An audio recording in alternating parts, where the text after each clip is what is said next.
நான் இதை எடுக்கிறதுக்கான ரீசனும் நான் கிடையாது. என்ன காரணம் அப்படின்னா, இது வேற ஒரு நண்பரோட ஒரு ஒரு இது கதைன்னு சொல்ல முடியாது. இன்ஸ்பிரேஷன். அவனை இன்ஸ்பிரேஷன் வச்சுக்கலாம். ஏன்னா அவன் கிட்டத்தட்ட ஒரு 40 வயசு வரைக்கும் கல்யாணம் பண்ணாமல் ஸ்கூலில் அவன் லவ் பண்ண பொண்ணை நினச்சிட்டு அப்படியே இருந்த ஒரு பையன்.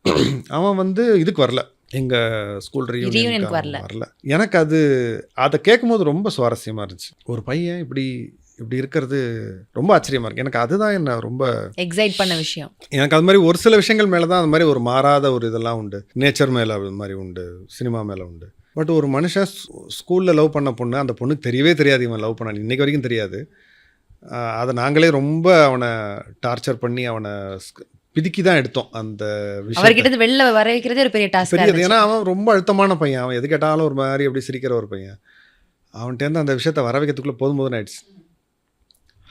ஸோ அதுதான் என்னை முதல்ல எக்ஸைட் பண்ண விஷயம்.